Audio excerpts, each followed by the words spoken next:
moi aujourd'hui c'est tellement indissociable de pratiquer un sport d'endurance aussi intensément qu'on veut, mais en parallèle aussi un sport de force aussi intensément qu'on veut, mais les deux sont indissociables.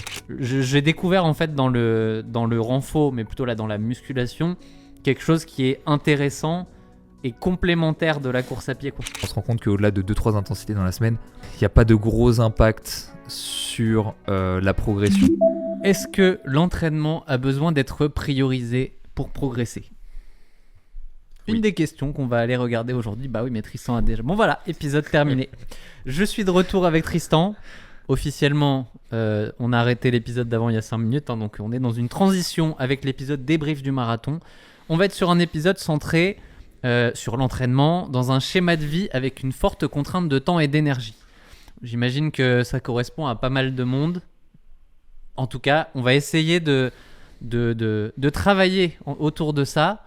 Et en même temps, ça va être focus quand même sur mon profil. Donc, je fais un disclaimer dès le début. Tout ce qu'on dit ici, ce n'est pas à appliquer tel quel. Et de toute manière, même pour moi, je ne vais pas appliquer tout d'un coup comme en mode on fait ça, on fait ça, on fait ça, on fait ça. Parce que ça, c'est la recette. Quand on veut cocher plein de nouvelles cases en même temps, bah, on finit blessé. Point. Il n'y a pas trop d'autres options en général. Donc, on va essayer de faire ça intelligemment dans la réflexion de ce qu'on fait. On va essayer d'être intelligent. Mais le postulat de base, si on veut faire simple, c'est qu'à partir de maintenant, je vais m'entraîner 2 fois moins. Et mon but, c'est de ne pas régresser, voire d'essayer de progresser sur certains aspects. Ok. Le titre est aguicheur, je le sais, mais dans l'intention, il est vrai, parce que je vais vraiment passer à une routine de coureur plus classique, on va dire, avec environ 5 séances par semaine. Je dis environ, ça va peut-être être même moins à certains moments. Mon but, c'est de maintenir 5 fois par semaine, renfo compris, donc il y a des jours où ça sera footing plus renfo, pour essayer de vraiment garder ça. En gros, on a 7 jours dans la semaine, je vais avoir sûrement besoin de 2 jokers pour des jours où j'aurai pas le temps de courir. Donc voilà un peu le challenge. Et la question que j'ai pour toi là de but en blanc, Tristan, est-ce que tu penses que je peux continuer de progresser en m'entraînant 2 fois moins ? Bah, j'aimerais que ça soit le cas. En fait, je pense qu'il faut un peu ouvrir son esprit. Qu'est-ce qu'on entend ? C'est-à-dire que tu t'entraînes 2 fois moins. Si tu t'entraînes 6 mois ce volume-là, on te met un marathon à la fin. Bah, je suis quasiment prêt à mettre ma main coupée que tu feras pas mieux que les marathons que tu as fait jusqu'alors. C'est très bien, c'était pas l'ambition. Voilà, donc faut quand même être assez... Enfin, il y a une corrélation entre le stress que tu imposes à ton corps et ce qu'il est capable d'en ressortir.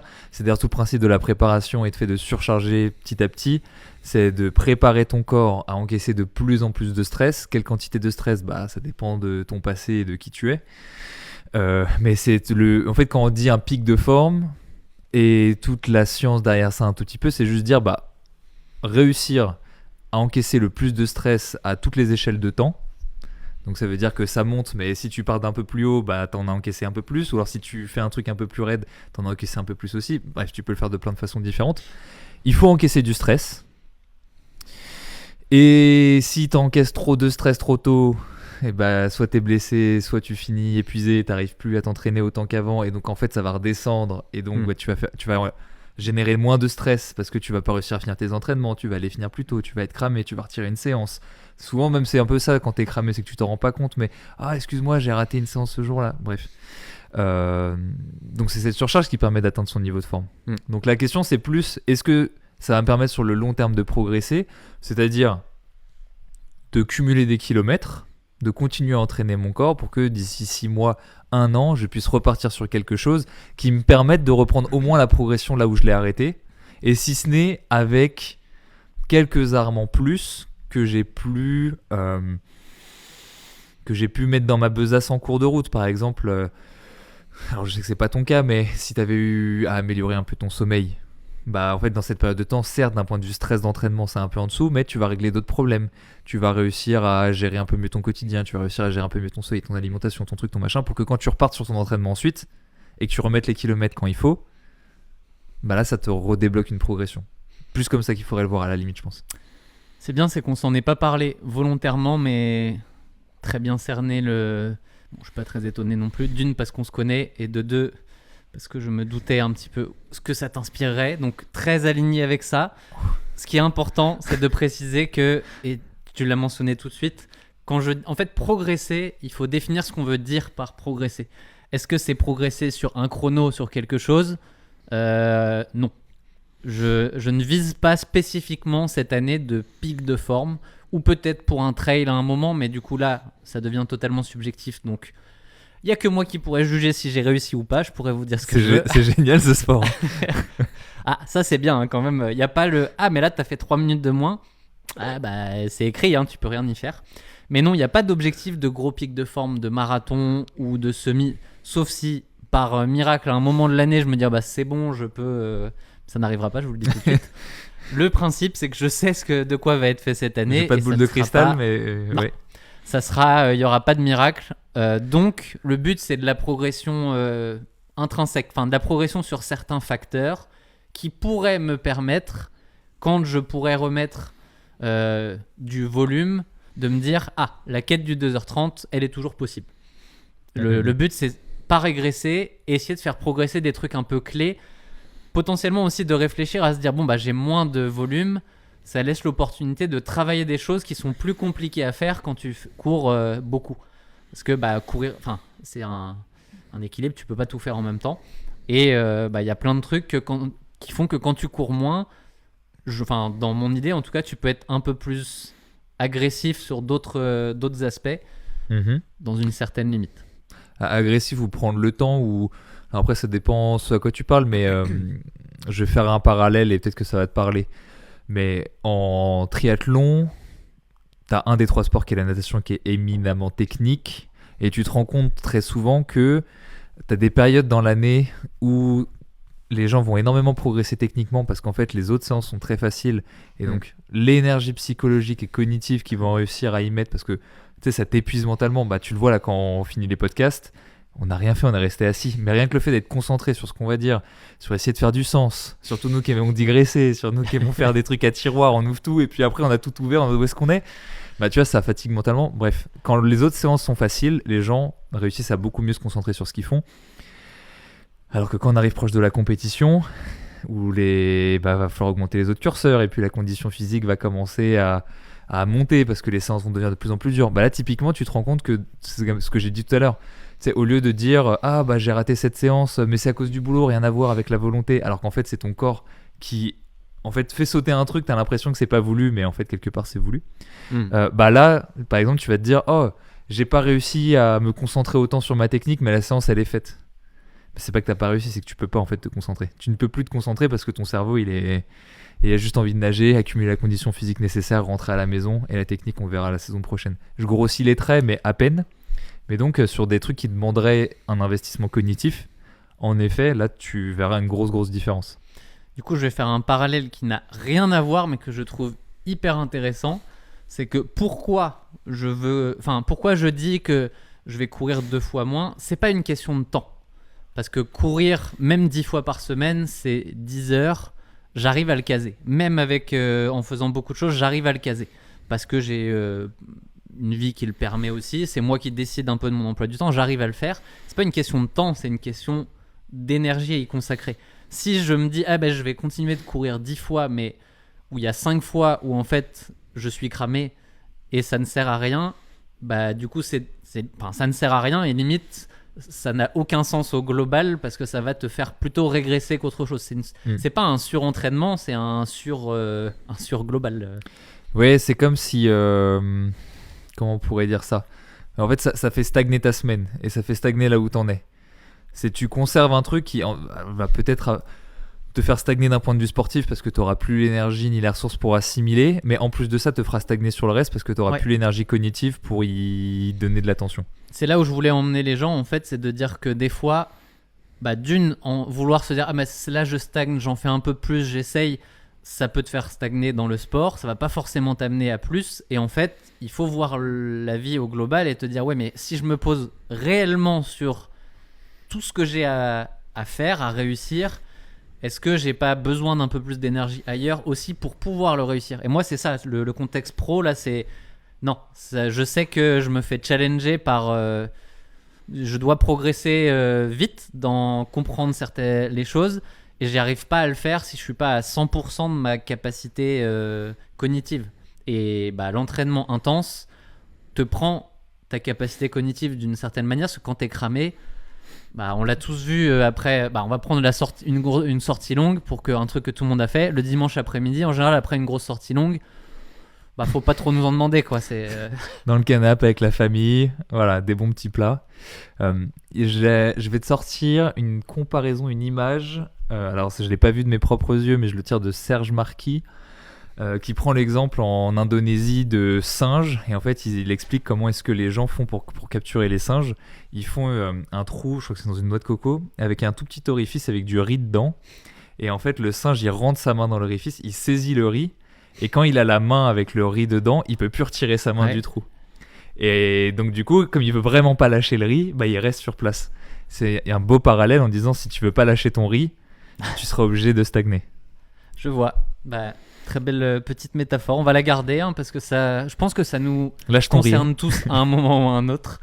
Et il faut savoir lâcher certaines choses pour être meilleur sur d'autres. Et ça veut pas dire que c'est lâcher ad vitam aeternam. C'est aussi ça que je veux ramener ici. C'est on peut ralentir un peu, conserver son niveau, se dire ok, je m'y remettrai un peu plus intensément plus tard si je peux. On verra. Mais dans ce temps-là, mon côté ingénieur, on va dire, se dit ouais, mais est-ce qu'on pourrait pas quand même chercher à optimiser certains facteurs Et il y en a tellement qu'on peut aller travailler même sur de la course à pied qui est un sport simple. En fait, on peut aller travailler plein de trucs qui, moi, à chaque fois, me font dire que la progression peut être infinie si, en fait, on va jouer sur plein de petits curseurs et potentiellement un jour se dire ok, maintenant je remets tout au max pour aller chercher la perf de pointe. La question qu'il y a derrière ça, c'est est-ce que jusqu'à quand on peut être dans cet entre-deux et est-ce qu'il y a un moment où en fait les 2 dernières années où il y a eu beaucoup de volume, où ça a progressé aussi parce que j'en ai fait beaucoup, est-ce que ça se perd? Ou est-ce que c'est entre guillemets un acquis que si tu l'entretiens, que si tu peux le tenir sur le long terme? Je sais pas si on a potentiellement la réponse n'existe pas à ça. J'essaie de réfléchir personnellement parce que d'un point de vue scientifique, j'aurais pas de données particulières parce que très certain. Par essence, les études scientifiques sont pas designées pour aller chercher ce genre de questions, ce genre de réponses, en tout cas pas pour l'instant. Et d'un point de vue empirique, d'un point de vue empirique, on pourrait prendre des gens comme Manodou, qui a fait au moins 2 saisons en handball et qui a réussi à revenir ensuite au plus haut niveau. Mais je pense quelque part parce qu'il a conservé une activité physique, il a très certainement continué d'aller à la salle vu le gabarit du type. Et donc quand il est retourné dans l'eau, c'est juste ça prend peut-être plus de temps. Plus c'est long, plus ça prend du temps.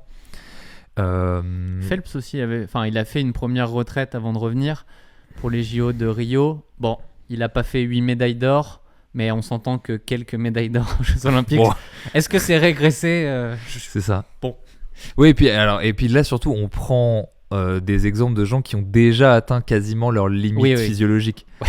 Donc c'est-à-dire que si eux font une pause et sont capables de remonter plus tard à leur limite physiologique que 99,99999% de la population n'atteindra jamais parce que n'auront jamais les ressources nécessaires, jamais le temps nécessaire et jamais juste le volume d'entraînement suffisant, on peut essayer de faire l'hypothèse que avant que ça t'arrive, et je pense que faudrait trouver, je l'ai pas, mais des gens qui ont arrêté le sport pendant 20 ans et qui ont repris. J'ai déjà entendu des choses un peu comme ça, donc je suis assez positif vis-à-vis du fait que c'est possible. J'allais prendre un exemple beaucoup plus court au final, mais il y a beaucoup de sportifs de haut niveau qui ont un enfant, font une coupure pendant 1 an, mais une vraie coupure, et au final ils reviennent, et parfois même à un niveau meilleur en mode bon là je pars pas sur une coupure régénératrice donc Chelsea Sodaro en 2022 quand elle devient championne du monde à Hawaï, c'est ce qui s'est fait,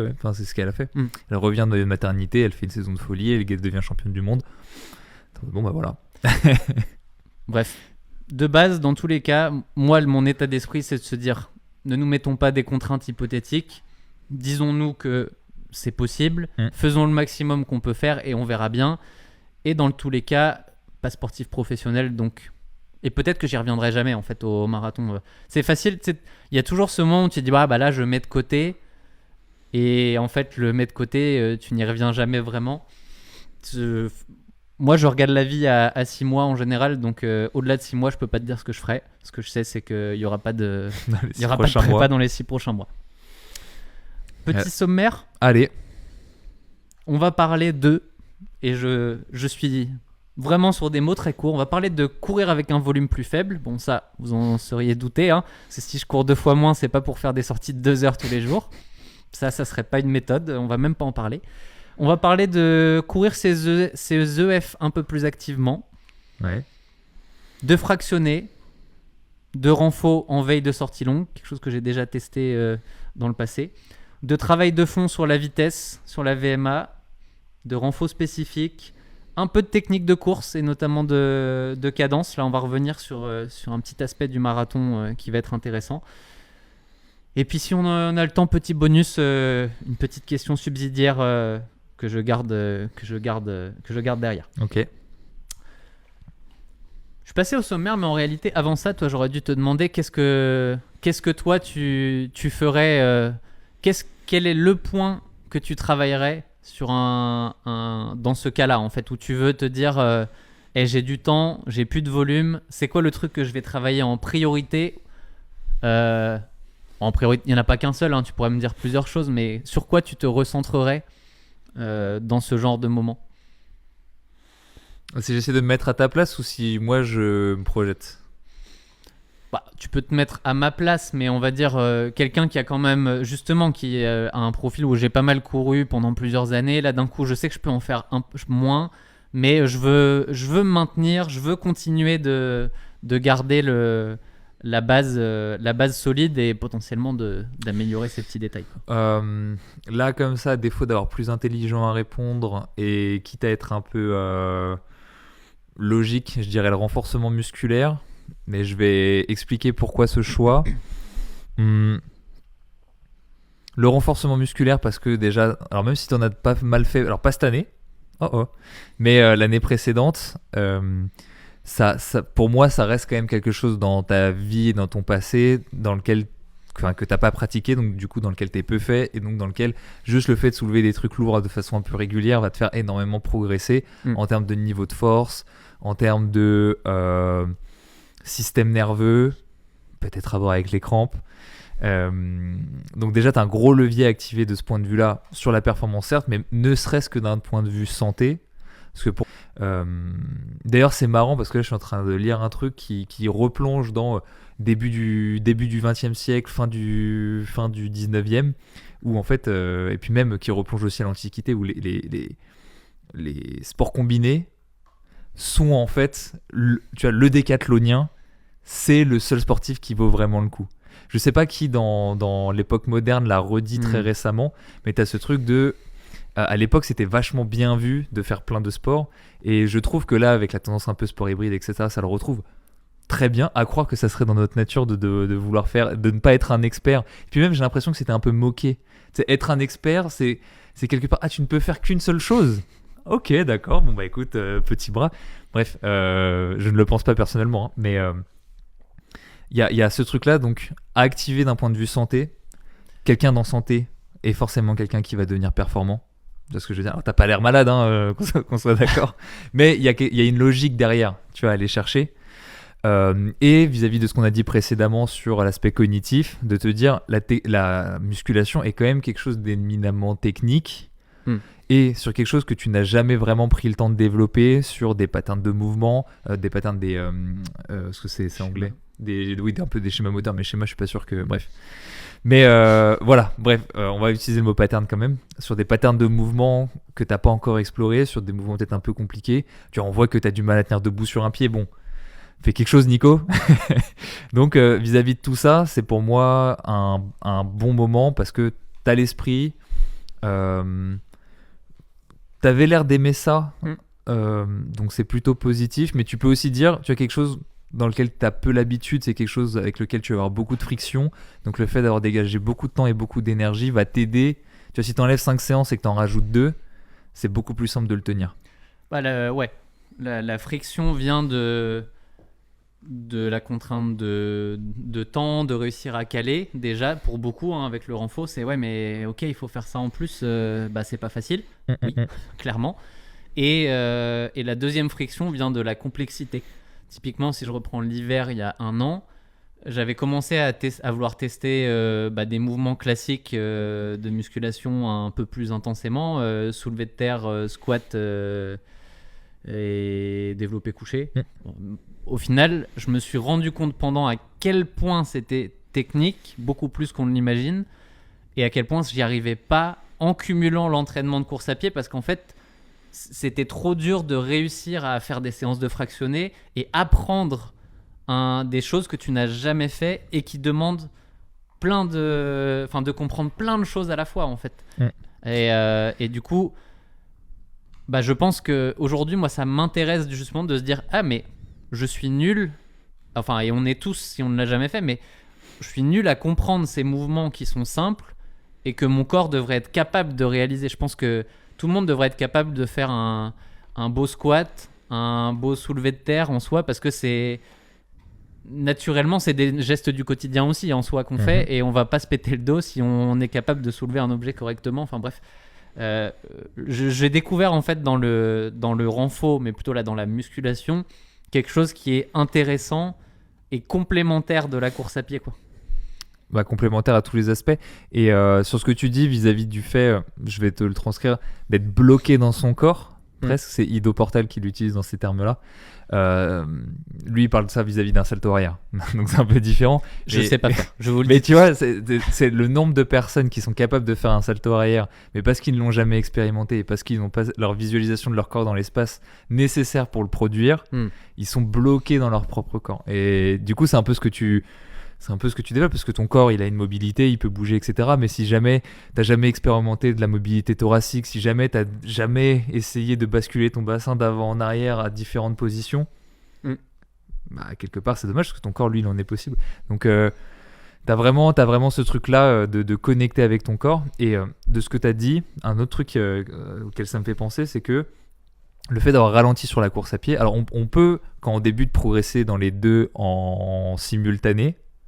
Mais quand on arrive à des niveaux d'expertise où tu vois, tu cours énormément et t'es dans le cœur de ta préparation, même si tu as beaucoup de retard sur la préparation, enfin sur le renforcement, ça va être très dur d'autant progresser que quand tu vas pouvoir y mettre vraiment énormément d'attention. Et même si tu cours 5 fois à côté, je te le dis, l'énergie, l'influx nerveux que tu vas réussir à mettre dans tes exercices va beaucoup plus te faire progresser. Et tu vas voir tes charges s'envoler, là où tu aurais gagné un petit 2 kg par-ci, un petit 500 grammes par-là, ça aurait été long et pénible, tu serais arrivé sur tes séances fatigué, tu n'aurais pas pu fournir l'effort nécessaire pour justement stimuler soit ta croissance musculaire ou au moins ton développement nerveux. Là tu vas l'avoir, et là tu vas débloquer des charges qui te semblaient impossibles à débloquer, et une fois qu'elles sont débloquées, comme la course à pied, c'est beaucoup plus simple de les conserver ensuite.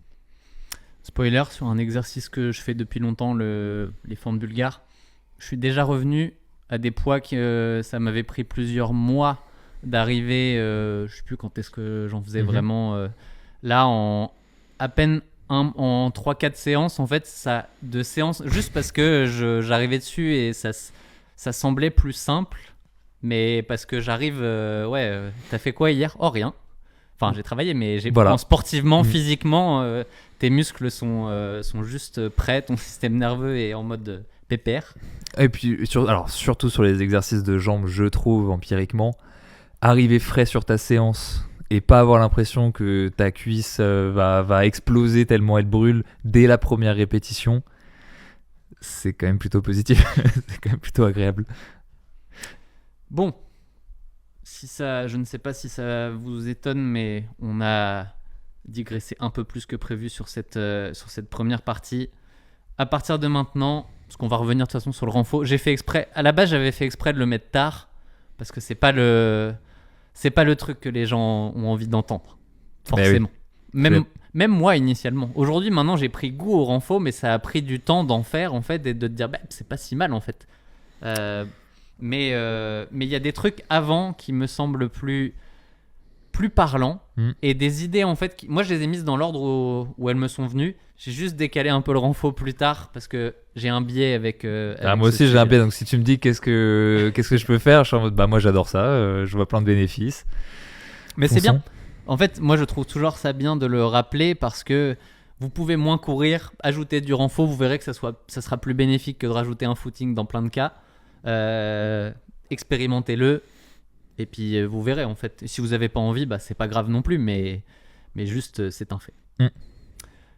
Hypothèse. En gros, je vais te donner des hypothèses et tu vas pouvoir les réfuter ou les challenger ou les améliorer en fonction.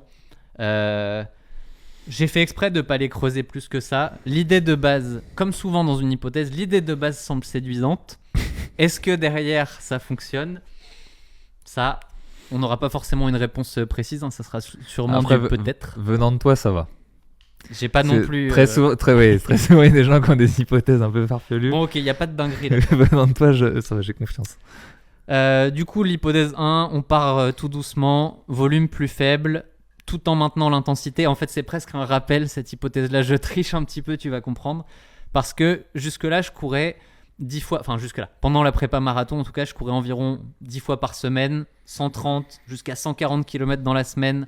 Un format de semaine où au final, très similaire à du 5 fois par semaine, voire du 4 fois par semaine sur campus selon les profils, puisque c'est 2 séances de fractionné, une sortie longue et de l'endurance fondamentale. Donc, de ce point de vue-là, en fait, il n'y a rien qui change. Je coupe l'endurance fondamentale.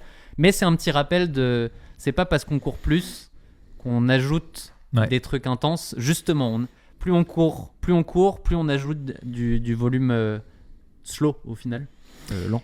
Ouais, c'est compliqué pour les gens de le visualiser, je pense, de se dire que 2 personnes qui font la même séance d'intensité vont pas forcément en retirer le même bénéfice en fonction de leur capacité de récupération et donc par extension de leur volume, même si les deux sont liés, l'œuf et la poule. C'est pas parce que plus vous entraînez, mieux vous récupérez, c'est pas si simple que ça, mais faisons simple dans ce podcast.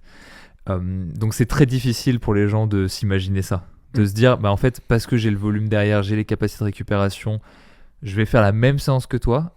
Elle va peut-être me paraître pas forcément plus facile parce qu'au final, si elle est indexée sur mon niveau, mais en tout cas, je vais en récupérer beaucoup plus vite et je vais en retirer beaucoup plus de bénéfices. Et ce qui fait que j'ai pas besoin d'en faire beaucoup plus, en fait. En revanche, je reste quand même un peu sur le truc de... ça fonctionne avec toi parce que tu es arrivé à une limite où, tu vois, scientifiquement, il y a le 2-3 séances intenses par semaine indexé sur 20% des séances.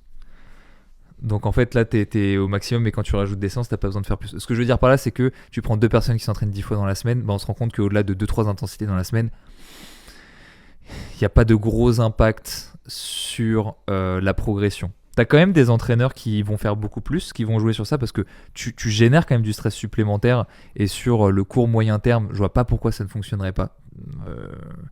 J'arrive pas à le concevoir, même si les études scientifiques montrent que voilà, apparemment c'est 2-3 séances, pas plus. J'ai du mal à concevoir pourquoi faire plus ne fonctionnerait pas si tu peux l'assimiler. En revanche, sur des gens qui s'entraîneraient moins, tu as quelqu'un qui s'entraîne 3 fois par semaine et qui aurait eu l'habitude de s'entraîner 5-6 fois, et sur ces 3 fois par semaine, il conserverait 2 intensités. Là, ça fonctionnerait pas parce qu'il y aurait un déséquilibre trop important. Et là, on rentre dans des logiques de si ça fonctionne pour vous, c'est parce que vous êtes l'exception. Parce que le truc de diluer l'intensité, de favoriser la fréquence, plus le volume, plus l'intensité, c'est une règle qui fonctionne parce qu'elle a été éprouvée par plein de gens, c'est celle qu'on utilise sur le campus aussi, parce que c'est celle qui, j'ai pas envie de dire qui fonctionne pour tout le monde, mais c'est celle qui va beaucoup moins exposer les gens à la blessure, c'est celle qui garantit, enfin pas qui garantit du coup, mais qui prédispose le plus sur le long terme à une progression saine et long terme justement. Alors que quelque chose full intensité, il faut pouvoir l'encaisser, il faut pouvoir avoir les ressources adéquates, il faut avoir beaucoup de choses. C'est comme par exemple aujourd'hui, on fonctionne en 3 semaines, 1 semaine pour la majorité des gens, pour différentes raisons que je peux essayer de réexpliquer, mais juste parce que les gens, en fait, c'est simple, la première semaine t'es frais, la deuxième semaine, un peu moins, mais ça passe, et la dernière tu dis que la prochaine c'est la récup. Tu vois, juste par schéma mental de 3 semaines, 1 semaine, ça fonctionne. C'est pas scientifique, mais le nombre de gens que je vois dire ça fait que en fait tu pourrais ne pas prendre de récup, mais ça fonctionne. Bref. En parallèle, tu prends un schéma par bloc qui existe et qui fonctionne apparemment très très bien. C'est-à-dire que sur une semaine, tu te charges mais comme une mule. Et après, pendant 2-3 semaines, tu vas juste faire des rappels d'intensité, mais tu vas faire beaucoup de volume à basse intensité. Qui est capable de faire ça avec un taf à côté? C'est-à-dire que toi qui avais du mal à produire 2 séances intenses par semaine à cause de ta charge sympathique liée à ton travail, va en faire 10 dans la semaine. Va faire 5 intensités dans ta semaine, c'est juste impossible. Donc oui, tout ça pour dire que fréquence, volume, intensité dans ce sens-là, c'est parce que ça fonctionne pour le plus grand nombre. Ça veut pas dire que c'est systématique, mais quand on essaie de faire en sorte que, entre guillemets, la société aille bien, c'est ce qui fonctionne le mieux, je trouve. Bon, hypothèse 1, donc il y a des exceptions. On n'est pas totalement réfuté, mais parce que profil particulier quand même. Et puis aussi, pareil, peut-être que ta séance la plus dure aura pas le même volume. Si on prend ta séance la plus longue, bon, évidemment, tu n'auras pas envie de faire la 5 séances par semaine, tu n'auras pas envie de faire des sorties longues de 2h30, ni 2h20, qu'on soit d'accord. Mais tu vois, si on prend l'hypothèse, c'est que juste, même si tu voulais, là, tu ne pourrais pas faire la séance la plus dure que tu as fait sur ta préparation. Non. Tu vois. De toute manière, ça, c'est un impondérable vu que j'ai pris 2 mois très tranquille. Donc, le redémarrage se fait avec ce qu'on peut mettre. Ouais, et puis, oui, même si tu remontais en charge et que imagine, tu refais une préparation marathon à 5 séances par semaine, je te remettrai pas cette séance-là. Je sais que déjà, celle-là, elle était un peu en mode est-ce qu'il va l'assimiler avec 150 km dans la semaine. Là, avec 5 séances, jamais de la vie. Certain. Hypothèse 2. Courir ses EF plus activement. Je te laisse sur quelque chose que tu as déjà bien traité en détail. En plus, vous pourrez aller voir une vidéo complète sur la chaîne de Tristan si vous voulez 25 minutes là-dessus. On fera pas 25 minutes là, je te le dis tout de suite. Mais techniquement, on met la limite de l'EF autour de 75% de la fréquence cardiaque maximale. Moi, dans une prépa marathon avec énormément de volume, même ce 75%, c'est beaucoup, donc je me retrouve plutôt à courir mes EF à 70% grosso modo, parce que beaucoup de kilomètres, le cœur, machine qui ne s'épuise pas et qui est en promenade quelle que soit l'allure. Là, à l'inverse, moins de volume. Déjà aujourd'hui, je n'ai pas besoin d'attendre pour savoir que j'arrive beaucoup plus facilement à 75% de fréquence cardiaque maximale et je suis facilement au-dessus. Facilement autour de 77%, avec une sensation en fait de course qui est la même en termes de stress mécanique, en tout cas en sensation, c'est ça qui est important aussi, qui est assez similaire à ce que je pouvais tenir sur des footings pendant la prépa marathon. Est-ce que c'est un problème du coup de dépasser ce 75% régulièrement? Théoriquement, plus tu cours vite, plus tu progresses. C'est-à-dire, je disais déjà ça il y a sûrement 5 ans et je pense pas aujourd'hui penser différemment. Si je pouvais courir tous mes entraînements à allure 10 km pour entraîner un 10 km, je le ferais. En fait, la méthode que les gens utilisaient en 1900, c'était déjà la méthode la plus efficace. En théorie. Oui. Et en pratique, on se rend compte que ça marche un peu moins bien. Alors, pourquoi est-ce qu'en fait, il y a ce truc-là ? Si on prend des débutants, et puis même des gens qui se réentraîneraient un peu comme toi, on se rend compte que en fait les 75%, il y en a plein qui ne le respectent pas. Est-ce que ça les empêche de progresser ? Non, sous certaines conditions, qu'ils ne se blessent pas, qu'ils ne soient pas cramés, qu'ils ne ratent pas de séance, etc. etc. Donc j'ai déjà entendu des trucs aussi dithyrambiques de « Ah ouais, j'ai ralenti sur mes EF et j'ai vachement progressé ». Ça c'est vrai, mais parce que en fait, le fait de courir trop vite tes EF impactait le reste de tes séances. Et en fait, c'est quand tu vois tout de façon holistique que tu te rends compte que courir trop vite tes EF a un impact négatif sur le reste.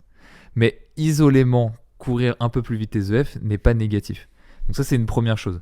Deuxième chose, c'est considérer que très souvent, on renvoie l'endurance fondamentale au premier seuil en disant il faut surtout pas le dépasser parce que si on passe au-dessus, il se passerait des choses absolument abominables et c'est ça qui ferait en sorte qu'on ne progresse pas. Or, ce qui fait et ce qui nous permet d'indexer l'endurance fondamentale, c'est d'autres variables. Comme tu dis, il faut pas s'en faire 25 minutes, mais c'est biomécanique, énergétique, Physiologique, il m'en reste d'autres là comme ça me paraît nutritionnel il me semble, et puis enfin calorique je veux dire, et l'autre c'est nerveux. Ouais, j'ai réussi à les ressortir, très bien. Mais ce qui fait que bah tu vois typiquement plus les gens progressent, tu vois par exemple moi aussi pareil, en ce moment je m'entraîne peu, j'ai beaucoup d'énergie, mais à 92 kg de poids de corps, ce qui va me limiter c'est le biomécanique. Je sens que si je veux faire mon volume, que je veux bien réaliser mes fractionnés, bah, j'ai intérêt à pas courir tous mes endurances fondamentales au tempo ou en endurance active, non pas parce que j'arriverai pas à en récupérer physiologiquement, mais parce que ça va commencer à accumuler des courbatures, puis des douleurs, puis ces douleurs et ces courbatures vont m'empêcher de faire mes fractionnés, qui eux vont limiter mon développement physiologique, et ainsi de suite. Toi, si on prend ton cas et qu'on reprend sur ta préparation, qu'est-ce qui te limitait en réalité ? Peut-être un peu le biomécanique quand même, parce que tu as eu quand même des petites douleurs dans le passé, et t'avais pas envie de forcer, mais aussi parce que d'un point de vue nerveux, bah, c'est quand même assez agréable de, tu vois, quand t'es déjà usé par le reste de ta préparation, de vraiment aller dans le parasympathique et vraiment être dans la détente la plus totale. Tu l'as dit, en fait, là aujourd'hui tu cours un peu plus vite, ça te paraît pas beaucoup plus dur, parce que aussi nerveusement parlant, t'es plus prêt. Et puis bah, avec ton volume d'entraînement, je pense qu'on peut même commencer à rentrer dans des prédispositions, même si en course à pied c'est assez difficile, mais des limites caloriques, et de se dire bah si je cours moins vite je dépense moins d'énergie, si je cours moins vite j'utilise moins de glucides, et donc tout ça j'ai besoin, enfin tu vois, si je peux pas manger plus parce que j'aime pas manger plus, ça me permet de pas être en déficit calorique, si je préserve mes glucides ça me permet de préserver mes stocks pour mes entraînements intenses, ça tombe bien parce que c'est là où la magie opère. Tu vois, c'est tout un lien, donc c'est très compliqué, j'ai fait beaucoup plus long que ce que je voulais, excuse-moi, mais qui fait que en fait 75% c'est pas la magie, c'est juste on se rend compte que ah bah c'est une bonne valeur, et en effet plus tu vas être débutant, plus tu vas être 75+, plus tu vas être expérimenté, plus en réalité ça va être 65-70. Je parlais avec Mathieu Blanchard, je me permets, bah tu vois justement c'est là où pour lui 75% ça lui paraît énorme.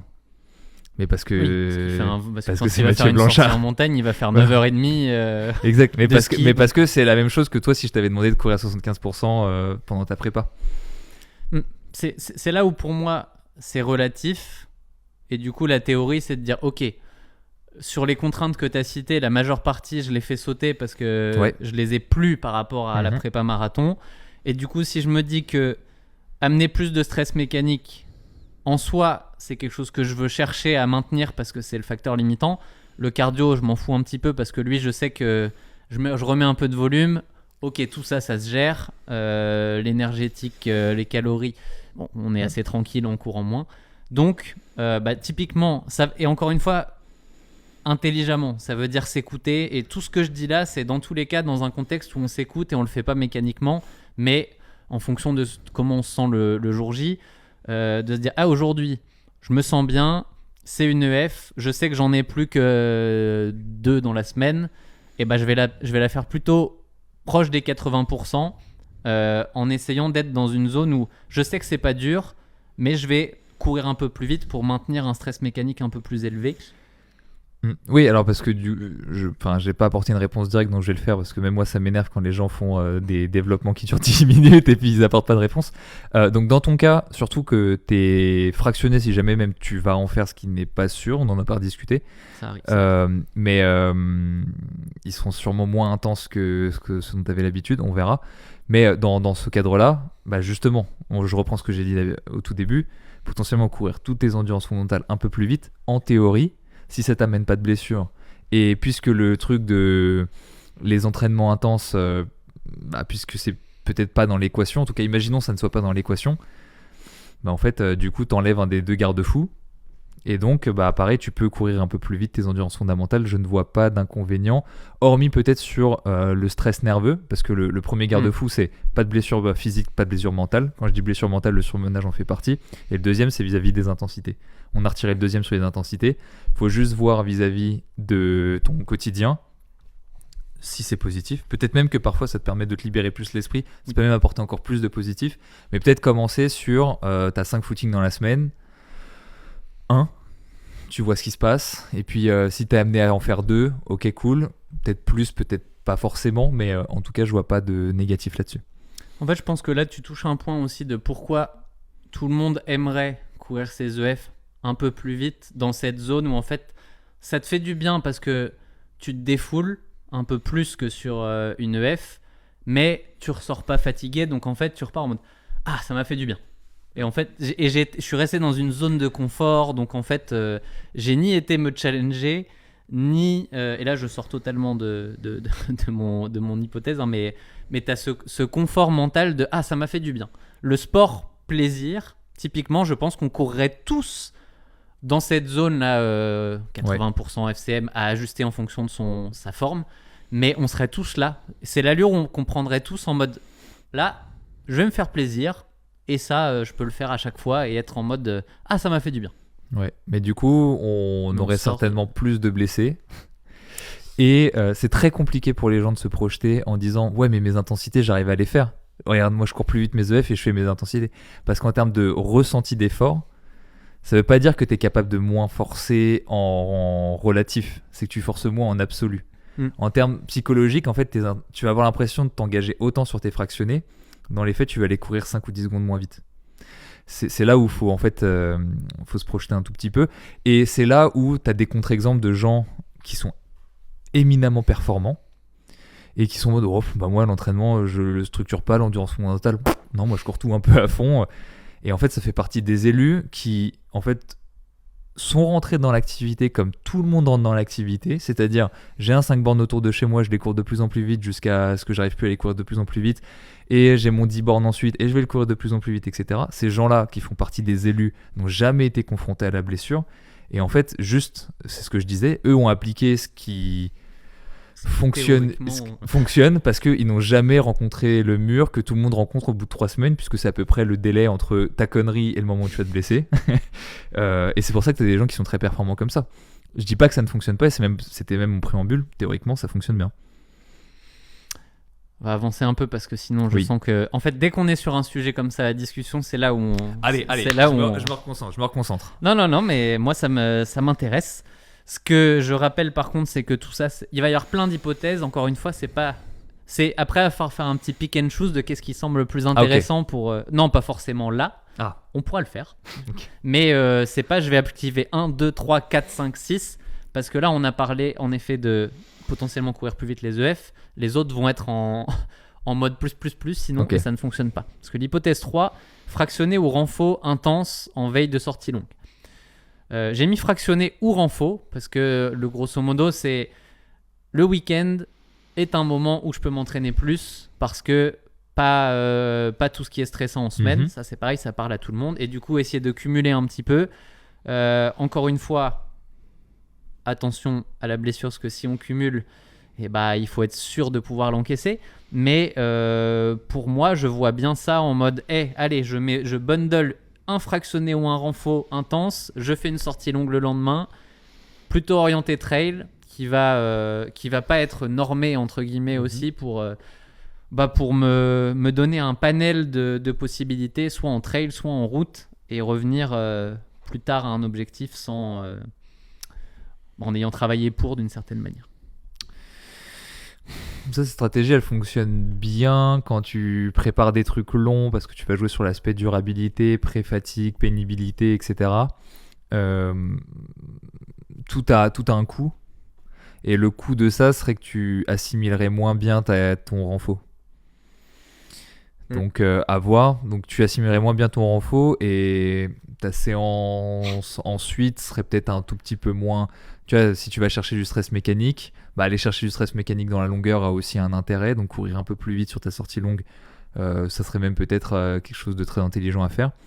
Donc, ça serait ça l'échange. Parce que peut-être que le fait de peu courir fait que tu as envie d'avoir des courbatures du coup. Chose que tu t'interdisais pendant tes préparations. Avoir 48 heures de courbature, ça implique que peut-être le lendemain, aller courir, c'est peut-être un peu plus lent ou un peu plus chiant ou un peu plus pénible. Donc ça serait ça le troc. Ça fonctionne très bien comme stratégie dans certains cas en préparation, mais du coup tu vas pas chercher de courbature, etc. Là dans ton cadre et vis-à-vis de ce que tu veux faire du renforcement, vis-à-vis de ce qu'on a dit avant, faudrait peser le pour et le contre. Peut-être faire une semaine sur 2, peut-être tu peux aussi varier. Du coup c'est bien, tu as mis une hypothèse 3,5 qui n'existait pas. courir les sorties, enfin miser sur les sorties longues parce que et intéressant parce que c'est un jour où on est frais le dimanche, parce qu'en plus on a eu le samedi en tampon si on a une semaine de travail assez plus classique. C'est là où on se sent le mieux en général, malgré potentiellement une fatigue de semaine. Enfin, moi, c'est ce que j'ai toujours eu. C'est autant la semaine elle a été dure, t'arrives sur la sortie longue, ça fait du bien, ça va mieux. Et c'est ce qui te fait garder le moral dans ta prépa, parce que au moins les sorties longues se passent bien. Donc oui, il pourrait y avoir aussi une target de dire je m'amuse un peu sur les sorties longues aussi, ce que j'ai fait un petit peu dans cette reprise, mais il n'y a pas grand risque que c'était des sorties longues d'1 heure. Donc quand on est sur ce format-là et qu'on a l'habitude de faire des 2 heures et plus avant 1 heure, on reste dans un terrain de jeu où on prend pas trop de risques pour pas se faire mal. Si j'étais parti direct en mode allez, je fais 1h45 et je fais le zinzin, je pense que ma petite voûte plantaire, mon petit tendon d'Achille, là, on connaît les faiblesses, ça serait remonté assez vite. Ouais, c'est vrai qu'il faudrait faire le calcul. Tu aurais une sortie d'1h20 et 2 endurances fondamentales de 40 minutes. Tu aurais plutôt tendance... Je trouve qu'il y aurait peut-être pour ton cas plus de bénéfices à faire 40 minutes d'endurance active sur ta sortie longue sur la deuxième moitié, parce que tu aurais déjà la première moitié pour pré-fatiguer, et en fait pour générer un stress sur le corps, c'est soit par l'intensité, soit par la durée. Et puis quand tu imposes une intensité après de la durée, c'est encore autre chose. Plutôt que sur tes 2 endurances fondamentales, juste en faire 1 sur 2. En fait, c'est juste que la quantité de stress aujourd'hui pour toi est assimilable, et tu jouerais sur un truc. Tu vois, si je devais te dire, tu as 40 minutes à mettre d'endurance active dans ta semaine, tu as 5 séances, tu en as 4 de 40 minutes, une d'1h20, où tu la mets, c'est ça le problème à résoudre. Je te dirais très certainement sur la deuxième moitié de ta sortie longue, si ton but c'est de générer un stress qui va te permettre de conserver un niveau. Puis peut-être même tu peux te faire plaisir, tu peux faire un petit 5 minutes un peu plus vite à la fin pour aller chercher un petit peu de vitesse, un peu de truc, kiffer accessoirement. Mais ouais, ça serait ça mon équation. D'où les petits blocs actifs sur les deuxièmes parties de sortie longue sur campus. Par exemple. Bon, on en profite pour glisser. Si vous posiez la question de ce que ça venait foutre là, c'est pas juste pour le plaisir. Mais l'utile et l'agréable. Ils sont toujours indiqués hors prépa marathon, ils sont toujours indiqués facultatifs parce que faut pas les faire si on sent qu'on s'envoie dans le mur. Exact. Mais si on sent qu'on est bien, c'est là où ça peut amener le petit boost. Hypothèse 4. Bon là c'est plus qu'une hypothèse, en fait c'est plutôt sur s'il y a du fractionné, qu'est-ce qu'on va travailler dans cette période un peu différente, on va dire. Quand je dis un peu différente, c'est que prépa marathon égale beaucoup de travail autour du seuil. On a aussi vu que prépa marathon égale le travail de vitesse marche moyennement, enfin s'assimile moyennement avec moi. Faut aller chercher des petites stratégies annexes pour aller essayer de te faire de la vitesse, quoi. La stratégie, entre autres, pour ceux qui ont suivi ton Strava, c'était de les mettre en fin de séance intense, parce que en fait, c'est qu'une question de système nerveux, en fait. Juste, il te l'autorise mieux, parce que tu as un blocage nerveux, en fait, vis-à-vis de l'intensité qui existe et qui est assez phénoménal. Donc juste en fait on te mettait dans le... En fait c'est un peu comme un homard, tu vois. En fait tu es un homard. Il faut te mettre dans l'eau, mais il faut pas que l'eau soit chaude tout de suite, sinon tu vas te tendre. Tu vois, il faut te mettre dans l'eau froide et il faut faire bouillir l'eau ensuite. Tu vois, c'est comme ça que tu fonctionnes. En tout cas sur tes préparations et avec ton contexte professionnel. Donc c'était difficile d'aller chercher de la vitesse hors en fin de séance. Le problème de la fin de séance, c'est que tu es déjà fatigué. Donc c'est ce qu'on disait, tu vas avoir l'impression de courir aussi vite que si tu n'étais pas pré-fatigué. La différence, c'est que tu as 10 secondes au kilomètre de différence. L'investissement psychologique est le même. L'output, l'absolu est différent. Donc ta question, ça va être, est-ce que c'est intéressant de varier, j'imagine. C'est ça l'hypothèse. Oui. Ouais. Ce qui est sûr, c'est qu'aujourd'hui, si on regarde un petit peu la littérature, si on prend ta VMA, la VMA c'est très simple, un peu chiant de revenir sur la définition de la VMA, donc on va juste prendre ton allure 1500 mètres. Ton allure 1500 mètres, elle dépend de 3 choses, elle dépend de deux choses, on va encore plus simplifier pour gagner du temps. Elle va dépendre de ta VO2 max et elle va dépendre de ton efficacité gestuelle. Aujourd'hui, ta VO2 max, il y a des chances que quand tu es en pic de forme, elle soit très proche de ton VO2 max physiologique. Je vois pas, après toutes tes années de course à pied, je vois pas vraiment de raison pour laquelle elle pourrait encore avoir une augmentation particulière. En revanche, ce que tu peux jouer, c'est sur l'efficacité gestuelle. L'efficacité gestuelle, elle va chercher de 3 manières. Travail à très haute vitesse, même sur du sprint, renforcement musculaire et pratique à l'allure cible. Et quand tu parles de pratique à l'allure cible, bah, c'est là où en fait, là c'est ce que je développe en ce moment sur un podcast qui est jamais sorti sur Dans la tête d'un coureur, Guillaume. Je te regarde. Où en fait, bah, du coup, tu vas pouvoir aller te dire, bah, s'il faut passer du temps à une certaine intensité, peut-être que je vais marcher mes récup, peut-être que je vais faire plein de petits courts d'intervalle au lieu d'en faire des longs, ce genre de choses-là. En revanche, ce qui est sûr, c'est que je pense que ta VMA, avec ton allure 1500 mètres, est moins limitante pour toi que ce que tu pourrais penser, dans le sens où quand elle est testée, c'est toujours très en début de préparation, quand t'es pas à ton pic de forme. Donc imaginons elle est à 3.00, 2.55, mais de fait, si en fait on t'amenait sur une séance VMA en étant préparé, donc en ayant 3, 4, 5, 6 dans les jambes, mais avec ton niveau de forme de fin de préparation, je pense que ce serait plus de 50.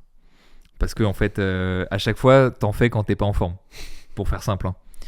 Donc c'est moins un facteur limitant que ce que tu pourrais penser. En revanche, ça a plein de bénéfices, hein, parce que quand on parle de travail de pied, quand on parle de raideur musculo-tendineuse, quand on parle d'efficacité gestuelle, on se rend compte que pour tout ça, la haute intensité et la très haute vitesse, ça marche bien. Le seul compromis, c'est que c'est plus prône à la blessure. Donc il faut juste faire attention à ça. Mais en tout cas, en termes de rendement, bah, c'est génial parce que tu passes peu de temps et tu génères beaucoup de stress par unité de temps. Et ça m'intéresse, ça. Parce qu'il y a aussi un côté... C'est bien les séances de... Enfin, le seuil ou tout ce qui te demande de faire des longs intervalles, mais ça te génère des séances qui vont vite faire 1h15. Ouais. Et bah, dans un contexte de... J'ai pas le temps. Ok, je disais que c'est pas le temps, mais le temps joue un petit peu. Hier, j'ai littéralement eu un spot où je me dis, oh, j'ai un petit 45 minutes pour faire une séance. Bah, caler une petite VMA, ça passe. Ouais. Caler à une séance de seuil, tu fais pas grand chose. Bah, 45 minutes au seuil. Enfin, quand t'es pas en forme, From scratch. Tu sors, boum. Horrible. 5 minutes de seuil en sortant. 45 minutes, mais j'ai le temps pour un 10 bornes max là, non? Allez. Non, mais c'est vrai que ça a cet avantage quand même, le cours aussi, c'est d'être. Bah, de toute façon, t'es vite fatigué de toute façon, donc ouais. au final, tu te fais attention à pas cramer brûler les étapes de l'échauffement. Enfin, moi en tout cas, en plus, j'en ai besoin parce que sinon, comme tu le disais, le début de. J'ai fait une VMA mardi, bah, j'avais 45 minutes, mais moi, mon échauffement, il faudrait limite qu'il soit un peu plus long parce que c'était des 2 x 9 x 30-30. Les premiers 30 secondes, en fait, c'est presque les plus durs de la séance parce que juste. Faut se mettre dedans. Et, petite anecdote, là je l'ai noté, mais cardio qui finit à 174 au max, c'est quasiment mon cardio au seuil. Donc lui, il était encore en mode, oui, c'est bien tes petits 30-30, mais alors que le ressenti dans la séance, horrible. C'est horrible, quoi. Enfin bref, tu sens aussi quand t'as pas fait quelque chose depuis longtemps que quand même si c'est pas pour l'améliorer, il y a des trucs où en refaire, te redonner l'habitude aussi de ces intensités élevées, c'est pas illogique. Ce qui permet de reboucler juste très rapidement sur le fait que c'est pour ça qu'on commence très souvent des cycles, et c'est ce qui se passe sur campus, par des séances très faciles, parce qu'il y a une notion, comment j'appelle ça, de résilience spécifique à la douleur, où en fait juste physiquement on est prêt, mécaniquement on est prêt, psychologiquement on n'est pas prêt. On n'est pas prêt parce que le cœur monte si haut, si vite.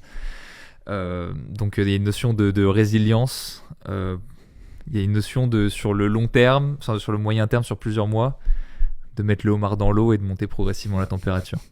C'est exactement, enfin je ne pensais pas au homard hier, mais je disais c'est marrant parce que ces 30 secondes me paraissent dures et en même temps j'ai quand même, c'est pas, c'est dur juste parce que ça fait longtemps que j'ai pas fait ce truc-là et ouais. il faut se trouver cette énergie de courir vraiment vite.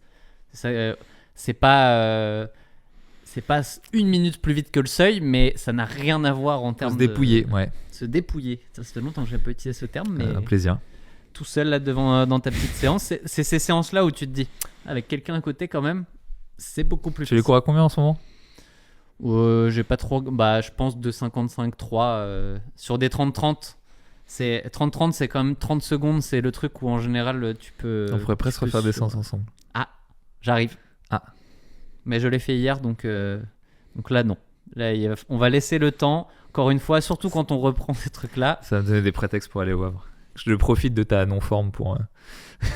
C'est moi qui vais m'accrocher derrière et il va me faire regretter d'avoir fait la séance. Mais bon, je vais m'y remettre, c'est le but. Donc, la vitesse, potentiellement.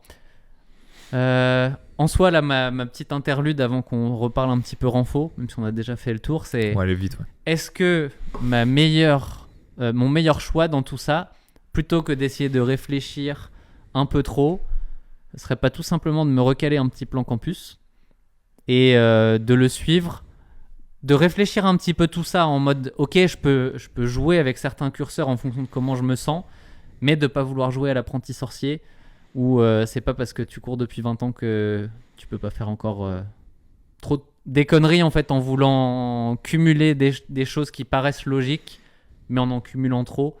En fait, je suis dans un entre-deux en ce moment de j'aime tester des choses. Ça m'a quand même souvent emmené dans la mauvaise direction, donc de dire ouais, mets ton curseur en mode performance sur campus, mets-toi à 5 entraînements semaine, remets-toi en forme, vois où ça te mène, et en fait peut-être que tout simplement ça mènera à exactement ce qu'on se dit là, mais sans partir dans tous les sens. T'as dit que tu voulais mettre les curseurs où? De campus? Ouais. Performance, mais pas sur une prépa marathon, quoi. Ouais, sur un entraînement de fond vitesse ou un truc comme ça. Est-ce que alors ça fonctionnerait? Alors tu pourrais pas tester tout ce que tu veux tester, donc tu n'aurais pas de réponse, mais en soi ça fonctionnerait bien sur ce que tu veux développer. La question que j'ai à la limite, parce que campus c'est quand même fait pour une logique de progression, et donc il faut voir à quel point est-ce que tu peux faire coïncider ça avec ton professionnel. Et c'est justement là où je serai en mode moi je le mettrais pas sur le performance. Tu vois, parce que tu vas quand même surtout avec ton profil tu vas rentrer à bloc, je vois les séances qui vont t'attendre. Oui, parce que les allures vont pas avoir changé. Non. Même si tu réindexes sur ton niveau actuel. Donc je suis en mode peut-être plaisir. Peut-être que je vais lui dire que je réussis pas chaque séance. Ah, ça la dure, hein, mais et après ça va changer. Mais... C'est sûr que si tu changes pas ton palmarès, si tu fais comme les gens qui reviennent après 6 mois, leur performance sont je comprends pas, et que tu dis juste que tes séances se passent mal, oui, ça va se réindexer tout seul, mais tu peux gagner un peu de temps. Mais donc alors t'auras pas de réponse, et il faut voir, parce qu'il y a un facteur aussi important qui est suivre un plan. Pour certaines personnes, c'est une libération et ça te donne de l'énergie. Pour d'autres, c'est une contrainte et ça en prend. Faut voir où tu te positionnes. Si ton but, c'est d'économiser de l'énergie pour faire d'autres trucs que de la course à pied, c'est quoi ton meilleur choix? Suivre un plan ou pas en suivre? En fait, je pense que mon naturel, c'est pas de plan, parce que j'aime bien faire ce que j'ai envie sur le moment. Mais je sais que ça m'emmène pas dans une direction qui à long terme me plaît. C'est pour ça que je suis capable de suivre des plans. Et la deuxième chose, c'est que là, la contrainte de s'entraîner 10 fois dans la semaine, elle est lourde. Parce que ça te revient quasiment 2 fois par jour de non, là tu fais ça. Et t'as pas le choix, entre guillemets. Sur 5 fois, en fait, je le vois beaucoup moins comme une contrainte parce que tu peux moduler un peu plus en mode je le fais pas aujourd'hui, c'est pas grave, je le fais demain. C'est pas grave, c'est vraiment pas grave en fait.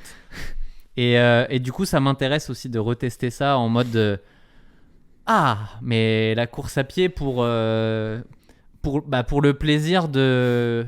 En fait, j'ai envie d'y retourner parce que là, j'y suis pas allé hier et ça fait longtemps que j'ai pas couru.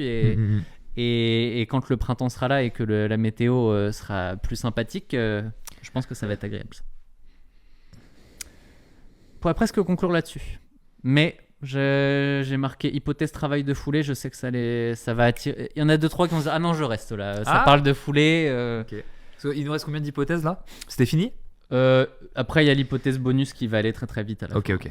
Mais l'hypothèse travail de foulée, elle est juste sur une observation qui est que marathon de Berlin, foulée d'1m48 pour 182 pas par minute. Valence, foulée d'1m49 pour 184 pas par minute. Autrement dit, pour courir plus vite, j'ai mis plus de cadence, mais foulée identique. Marathon d'Amsterdam jusqu'au 25e, 1m60 de foulée pour 178 pas par minute. J'ai pas cherché à changer quoi que ce soit entre les deux.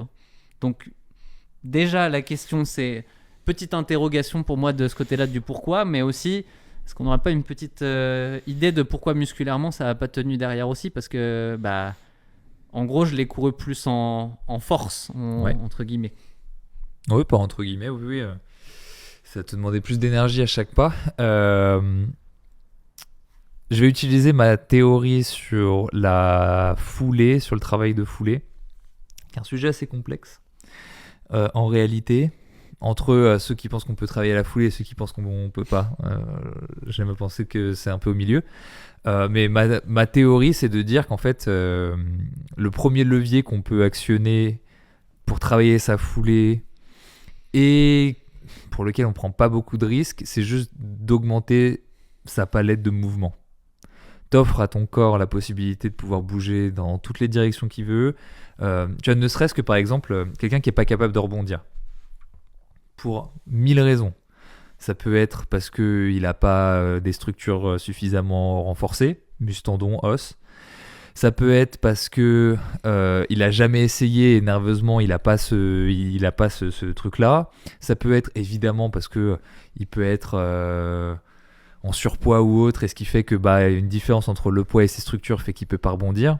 Il peut y avoir plein de choses, ou tout du moins pas assez longtemps, ou qui se l'autorisent pas.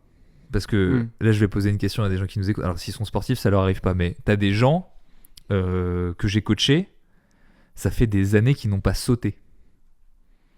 Et ça peut paraître bizarre. Tout à l'heure, on parlait d'être bloqué dans son propre corps. Et là, il y a des gens qui vont pouvoir rigoler. Mais déjà, c'est pas drôle. Et c'est la réalité de plein de gens. Il y a des gens, ça fait 10 ans, 20 ans. Je pense, je prends ma mère. Je lui demande c'est quand la dernière fois que t'as sauté par-dessus quelque chose. Je suis pas sûr qu'elles s'en souviennent. Donc, à partir de là, tu vois, si t'es pas capable de rebondir, il y a plein de choses dans la course à pied qui vont être interdites. Tu vois, je prends l'exemple quand je cours avec mon chien. Je suis en chaussures de ville, etc. Quand je cours avec lui, je ne rebondis pas. Je cours beaucoup moins vite. Hein. C'est-à-dire que j'ai des capacités élastiques que je ne mets pas à contribution. Et donc, si on part du principe que l'énergie élastique, c'est 50 à 60% de l'énergie restituée pour avancer, t'enlèves ça, tu forces 2 fois plus en fait pour avancer. Donc, c'est un exemple qui est très criant. Bref, tout ça pour dire, il faut s'offrir des nouveaux mouvements et être à l'aise avec ces mouvements pour pouvoir faire quelque chose. Ce qu'on peut faire comme hypothèse, c'est la seule chose qui a changé entre tes préparations, parce que tu courais plus, etc., c'est le renforcement. Et moi, ma théorie, c'est de dire le renforcement est un excellent prétexte pour s'ouvrir à des nouveaux patterns de mouvement. Alors, c'est pas pour me prendre mon truc, hein, moi je m'en fous si vous faites du renforcement. Hein. Vous allez finir par croire que j'ai des actions là-dedans. Oui, j'ai presque des actions dans la santé en réalité. On l'a tous. Mais c'est juste, et je prends. Alors, c'est un truc que j'ai développé pendant plus d'1 heure sur un podcast dans la tête d'un coureur si ça vous intéresse. Mais entre le mec sur le bord de la piste qui dit redresse-toi, et le moment où t'es écrasé sur une barre de squat et que t'as pas le choix que de te redresser, t'as un twist mental. Tu vois, tout de suite, là, ton carré, tu le mets de côté et tu vois un cercle. Donc, je trouve ça très intéressant, et ça serait intéressant de voir que, est-ce que la musculation, est-ce que c'est ça la cause, oui ou non?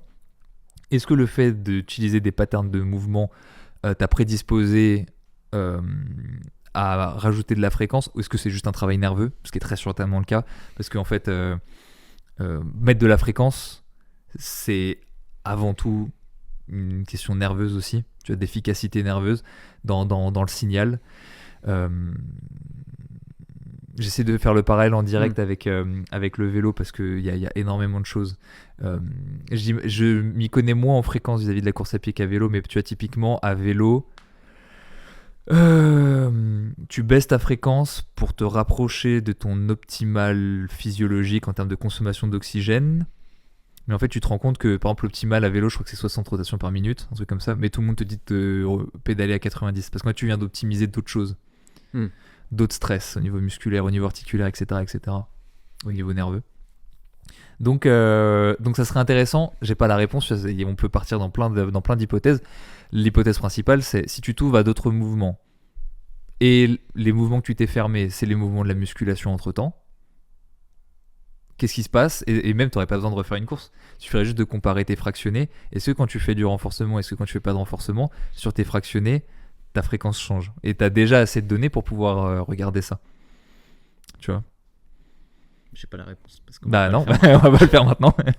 Mais parce que sur tes premiers marathons, tu faisais pas d'infos. Donc là, tu as déjà un... Mais il faut savoir que moi, mon pattern de base, justement, en termes de cadence, c'est ultra faible. J'ai les stats de Garmin 2012-13 là. C'était du sub 160, c'était du 155 quoi, grosso modo. Mais ça m'étonnerait pas que ça soit la même chose que sur le vélo. Qu'en fait, ça soit plus optimal physiologiquement de courir avec une faible cadence et que quand tu ne t'ouvres pas à des fréquences plus élevées pour différentes raisons qui sont que je ne connais pas, si tu n'exposes pas ton corps à ces hautes fréquences, il va aller vers ce qu'il connaît, donc l'efficacité énergétique. Mais peut-être qu'en fait tu te rends compte que mécaniquement, articulairement, peut-être qu'il y a un enjeu à courir un peu plus vite. Tout ce que ça nous fait dire, c'est que, enfin, ce que moi j'ai envie de conclure, c'est que le corps est une machine bien complexe, où au final, on peut jouer à essayer d'optimiser un petit peu plein de choses dans tous les sens. Et oui, on peut, parce qu'en fait, dans tous nos curseurs, oui, on peut optimiser plein de choses. On est rarement, enfin, à part certains, rares sont ceux qui sont à 100% dans tous les curseurs, si ça existe. Mais c'est tellement complexe et on prend, entre guillemets, tellement de risques à vouloir aller trop dans l'optimisation que parfois la suroptimisation, enfin vouloir suroptimiser, c'est au détriment de l'optimisation globale. Et c'est pour ça que je ramenais tout à l'heure à est-ce que juste pas se poser trop de questions, essayer de continuer de suivre une méthode qui a marché pour toi, Campus, parce que j'ai quand même suivi plusieurs années la méthode Campus, puis la méthode du coach de Campus, donc bon, c'est assez similaire quand même. Et de dire, ok, je prends juste la même méthode, mais je la remets un cran en dessous. Tu sais, la différence, c'est que quand tu passes de l'autre côté, tu deviens le cobaye. Oui. C'est vraiment le... Sur Campus, c'est éprouvé, on prend pas de risque. Et quand tu passes de l'autre côté de la barrière, tu deviens le cobaye. Donc là, on essaie de faire bien les choses, mais parfois, on a une petite intuition. Tu sais, on est des artistes, en fait. Donc l'esprit artistique fait que parfois on va sur des nouvelles choses, on voit ce qui se passe. Qu'est-ce qui se passe si on met un renfort avant la sortie longue ? Ok, ça réagit comme ça, cool. Bref, en fait, moi, la conclusion de ce podcast, je la connais depuis le début parce que mon objectif, c'est ça, c'est de retester, c'est de redevenir en fait un utilisateur acteur de Campus pour comprendre des choses. Et ça servira aussi dans tous les cas sur les aspects pro. Donc en fait, c'est complémentaire de tout ça. C'est mon objectif majeur. Donc c'est ça qui va se passer. Et puis l'avantage, c'est que tu ne poseras pas la question d'où mettre ton endurance active puisqu'elle va être en deuxième moitié de ta sortie longue. C'est bien foutu. Hein. C'est fou quand même comment, en parlant à la bonne personne, tu as des réponses qui vont correspondre à ce que tu vas faire derrière. Ouais, et tu auras même peut-être le droit à ton 5 minutes plus vite à la fin. Ah, ça me plaît. Si tu as les bons les bonnes séances. Mais juste pour revenir sur le plus simple, je crois que c'est tout le principe du rasoir d'Occam. C'est aussi un peu parce qu'on se fait plaisir cognitivement et puis tu vas essayer de comprendre les choses parce que ça nous fait plaisir aussi. Mais il y a ce mème en ce moment avec la courbe de Gauss où c'est comme si en abscisse c'était le QI. Et en fait, t'as les gens qui sont tout à droite et les gens tout à gauche qui disent la même chose et celui au milieu qui va dans des trucs hyper compliqués. En fait, tu te rends compte que parfois, en savoir beaucoup te permet de faire aussi simple que celui qui sait peu. Et ça rejoint un peu ce que tu dis, en mode le mec qui sait rien, il va sur Campus, il prend un plan. Et en fait, quand t'en sais beaucoup, t'es en mode c'est peut-être ça aussi qui fonctionne bien. Tu reviens à ça parce que tu dis mais en fait, à vouloir savoir, on se rend compte qu'on sait pas grand-chose et que... Ouais, on peut mélanger un truc. En fait, ça va aller plus vite, j'ai dépensé moins d'énergie. Et voilà. Et à la fin de l'année, j'aurai mon objectif qui est de pouvoir avant tout penser au travail. Exact. Et de me faire plaisir en course à pied. Et c'est ce qu'on va aller chercher cette année. Évidemment, je raconterai tout ça à certains moments. Et voilà. Merci Tristan. En tout cas, j'ai trouvé ça hyper intéressant. Grand plaisir. J'espère avoir apporté des réponses à tes questionnements. C'était un exercice que j'ai voulu un petit peu à partir dans tous les sens. Je savais que ça nous correspondrait quand même. Là, on a un pouvoir, campus talk dans 1 heure, je suis épuisé. On va aller manger une part de flan et on se retrouve en campus talk Il faut du sucre. sur la chaîne campus pour ceux qui veulent continuer avec nous. Allez, Exact. ciao, Bye. à la prochaine.